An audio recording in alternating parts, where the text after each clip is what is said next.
नमस्ते दोस्तों, sky met weather में आप सभी का बहुत बहुत स्वागत है। 19 मई हो गई है। अब हम देख रहे हैं कि जो गर्मी है वो बढ़ती ही जा रही है। और एक नया अपडेट ये है कि जो प्री मानसून गतिविधियां हमने देखी थी, जो मार्च के सेकेंड हाफ में और अप्रैल के फर्स्ट हाफ में काफ़ी ज़्यादा हुई थी, उसके बाद ये मई के शुरुआती दौर में बहुत ज़्यादा भयानक जो धूल भरी आंधी के साथ साथ 130-135 किलोमीटर प्रति घंटा की रफ्तार से हरदोई, प्रयागराज इन इलाकों में हवा चली थी, वो अब रुक गई है।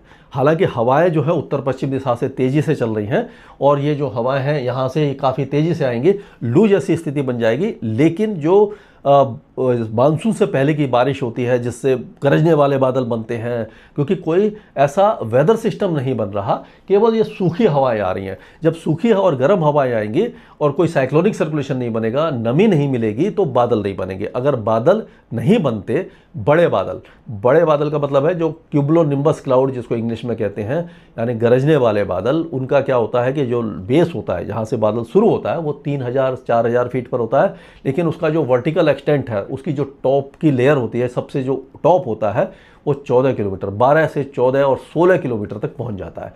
और जैसे आपको मालूम है कि 4.5 किलोमीटर के आसपास जाकर के 0 डिग्री आ जाता है, उसके ऊपर क्योंकि तापमान जैसे जैसे हम ऊपर चलते हैं तो तापमान गिरता है। और 0 डिग्री के ऊपर जो बादल होता है उसमें जो पानी होता है वो सुपर कूल्ड होता है, और वो क्योंकि हवा उसके अंदर इस तरह से घूमती रहती है, और जो हवा अप ड्राफ्ट और डाउन ड्राफ्ट होता है उसके साथ ये हवा पानी की बूंदें ऊपर जाती हैं, नीचे आती हैं, आपस में टकराती हैं। जब ये आपस में टकरा जाती है सुपर कूल्ड वाटर ड्रॉपलेट, तो वो ओले बना लेती है और या बड़ी बूंदें बन जाते हैं। उससे क्या होता है कि ये गुरुत्वाकर्षण के कारण नीचे गिरते हैं और उससे ये ओलावृष्टि होती है, भयानक बारिश होती है और बहुत तेज हवा चलती है।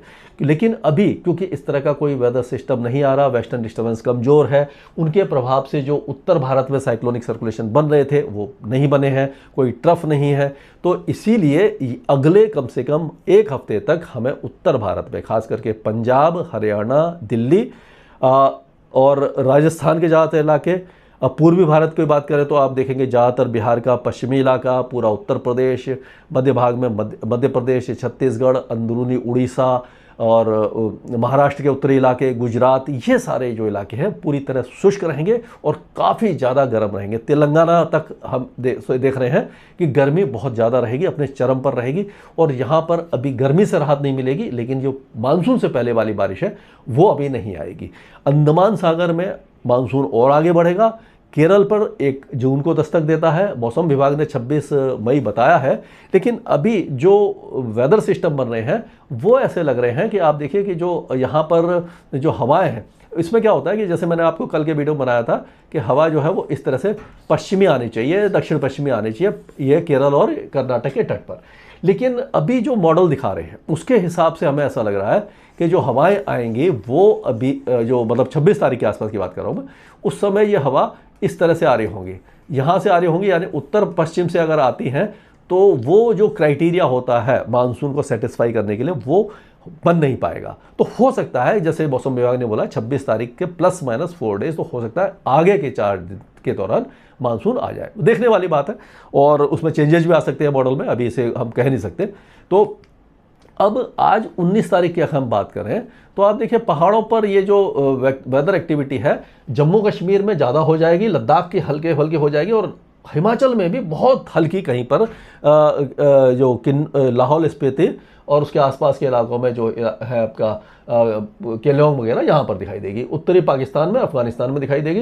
पूर्वोत्तर राज्यों में बहुत ज़्यादा कमी आ जाएगी, जैसे मैंने पहले बताया था आपको। साइक्लोनिक सर्कुलेशन बिहार के ऊपर बनेगा, लेकिन क्योंकि यहाँ पर अभी कोई नमी नहीं आ रही। पहले क्या था कि यहाँ पर साइक्लोनिक सर्कुलेशन बनता था तो यहाँ से ये जो हवाएं घूम के आती थी बंगाल की खाड़ी से, तो वो नहीं आ रही, वो इधर जा रही है, आप देखिए इधर जा रही है।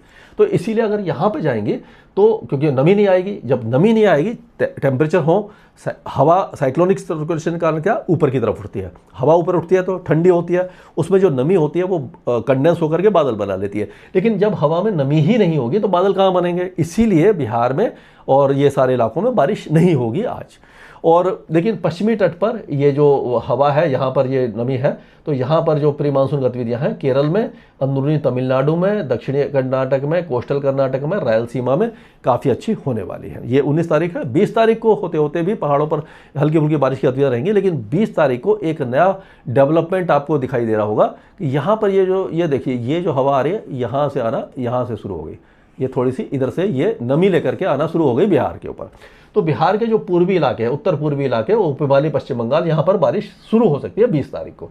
और यहाँ पर भी आप देखिए जो प्री मानसून गतिविधियाँ हैं वो मुंबई तक पहुँचती हुई दिखाई दे रही है 20 तारीख को। 21 तारीख को भी यही दिखाई दे रहा है, 21 तारीख का भी ऑलमोस्ट यही माहौल दिखाई दे रहा है। एक लो प्रेशर एरिया है जो अरब सागर में है, काफ़ी दूर जा रहा है, इसका कोई असर नहीं दिखाई देगा। और ये जो वेलमार्क लो प्रेशर एरिया या डिप्रेशन जो भी बनेगा वो म्यांमार की तरफ जाएगा। तो इस तरह का माहौल रहने वाला है। अब हम जम्मू कश्मीर से शुरू करके केरल तक जाएंगे, एक एक राज्य को एनालाइज करेंगे। अब अगर जम्मू कश्मीर की बात करते हैं तो अगले 2-3 दिनों के दौरान यहाँ पर हल्की से मध्यम बारिश होगी।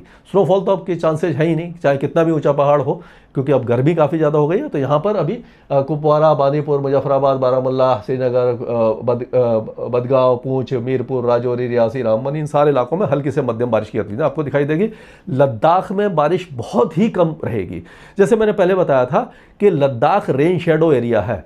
जम्मू कश्मीर और इसके बीच में जो ऊंचे पहाड़ हैं वो यहाँ के मॉइस्चर को यहाँ नहीं आने देते, इसीलिए इसको ठंडा मरुस्थल या कोल्ड डेजर्ट कहते हैं। इसीलिए यहाँ पर बारिश बहुत कम होने वाली है। लेकिन अगर हिमाचल की बात करें तो हिमाचल में भी बारिश ना के बराबर है। चंबा और केलियोंग, लाहौल स्पीति के कुछ इलाके, चंबा और केलियोंग है, यहीं पर या धौलाधार हिल्स में बहुत हल्की बारिश हो सकती है। बाकी सारे इलाके यहाँ के सूखे रहेंगे। और उत्तराखंड में बिल्कुल भी संभावना हमें दिखाई नहीं दे रही है। यहाँ पर तापमान बढ़ेंगे, थोड़ी सी गर्मी बढ़ सकती है, यानी कि जो मौसम होता है इस समय भी गर्मी यहाँ पर बढ़ सकती है। आपने देखा होगा पहाड़ों पर भी कूलर पंखे चलने लग गए हैं, तो यहाँ मान के चलिए बेहतर नहीं है। पंजाब पूरी तरह शुष्क रहेगा।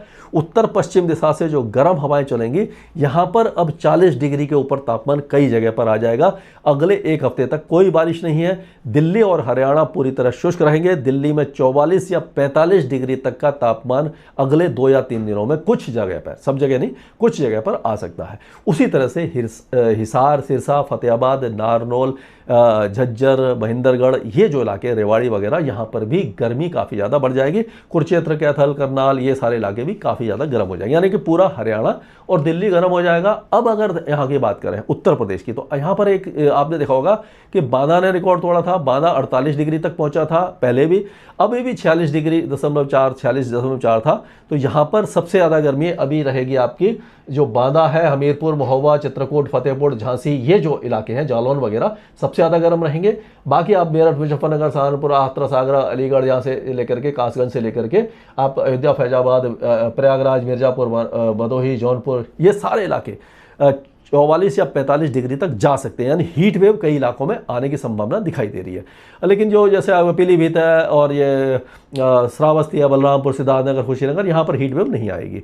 अब बिहार की अगर हम बात करते हैं तो बिहार में जो बारिश की गतिविधियाँ हमें दिखाई दे रही हैं वो इन इलाकों में हल्की फुल्की आपको दिखाई दे जाएगी। ये जो इलाका है, यहाँ से ये जो इलाके, इन इलाकों में आपको बारिश दिखाई दे सकती है। इसको इधर ले लेते हैं थोड़ा सा मैप को। तो ये देखिए, सुपौल, अररिया, फॉरबिसगंज, किशनगंज, पूर्णिया, कटिहार, ये जो इलाके हैं, यहाँ पर अगले 1-2 दिनों के दौरान हल्की बारिश हो सकती है। बाकी इलाके सूखे और गर्म रहेंगे। झारखंड में बारिश की संभावना बिल्कुल दिखाई नहीं दे रही है, यहाँ पर गर्मी बरकरार रहेगी। पश्चिम बंगाल की अगर हम बात करते हैं तो गंगे पश्चिम बंगाल में मेदिनीपुर, 24 परगना, हुगली, हावड़ा, कलकत्ता, बांकुरा, पुरुलिया, वर्धमान, ये सारे इलाके सूखे रहेंगे। लेकिन कलिम्पोंग, दार्जिलिंग, जलपाईगुड़ी, कोचबिहार, अलीपुरद्वार, ये जो इलाके हैं, यहाँ पर हल्की से मध्यम बारिश होगी। सिक्किम में, भूटान में और पूर्वोत्तर राज्यों में बारिश हो सकती है। पूर्वोत्तर राज्यों में असम और अरुणाचल प्रदेश में हल्की होगी। बाकी सारे इलाके लगभग शुष्क हो जाएंगे, यहाँ पर टेम्परेचर बढ़ेंगे। यानी कि जो अभी तक पूर्वोत्तर राज्यों में बारिश की गतिविधियाँ हो रही थी उसमें आपको भारी कमी दिखाई देने वाली है। अब अगर राजस्थान की बात करें तो राजस्थान में पहले धूल भरी आंधी वगैरह का जो सीन चल रहा था वो अब हट गया है और यहाँ पर भी कोई मौसमी गतिविधि नहीं है। उत्तर पश्चिम दिशा से लगातार गर्म हवाएं आएंगी। गंगानगर, हनुमानगढ़, बीकानेर, चूरू, जैसलमेर, जोधपुर, बाड़मेर, सिरोही, पाली, राजसमंद, ये अजमेर, नागौर, ये सारे इलाके झुलसेंगे, गर्मी से झुलसेंगे।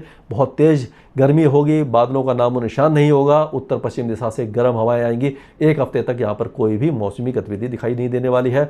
मध्य प्रदेश का भी वही हाल है। मध्य प्रदेश में 45 डिग्री का आंकड़ा कई इलाके पार कर जाएंगे और यहाँ पर भी झुलसाने वाली गर्मी आपको दिखाई देगी।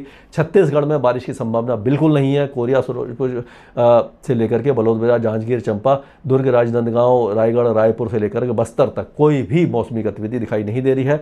उड़ीसा भी पूरी तरह शुष्क रहेगा। कहीं कहीं पर कोस्टल एरियाज में कहीं कहीं बादल बन सकते हैं। यहाँ पर भी हीट वेव की संभावना बनती दिखाई दे रही है। गुजरात में कोई संभावना नहीं है, 44 डिग्री तक पहुंच गया है, 45-46 तक भी जा सकता है। अंदरूनी इलाकों में पाटन, महेसाना, गांधीनगर, अहमदाबाद, सुरेंद्रनगर, राजकोट, बोटाड, ये जो इलाके हैं, बनासकांठा, सबरकांठा, महेसाना, पाटन, इदार, ये बहुत ज़्यादा गर्म होने वाले हैं।